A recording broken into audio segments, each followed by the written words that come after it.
کمکت میکنم، منم دورم به خدا. کنه نگم کنه بچه ها گفتن ترکرنی پسر بچه گلگانه. من نوکرتم آج خانم. من اگه ایران بودم خودم میومدم دستوش پولتا که ولی من اینجا 14 سال اینجا فداچم. از حساب میخوام، از فاوره میخوام، از بچه هایی که تو ایرانم میخوام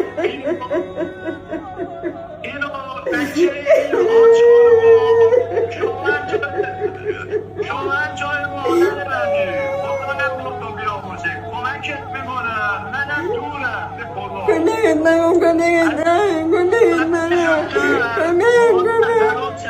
نوکرتم، همیشه تو کار خیلی فداچم. موسی خودش نبود که اینجا باشه، من به نمایندگی از ایشون اومدم. شماره کارت گذاشتیم اینجا، 50,000 تومان 100,000 تومان هر چقدر که در توانتون کمک بکنید که دل این مادر شاد بشه.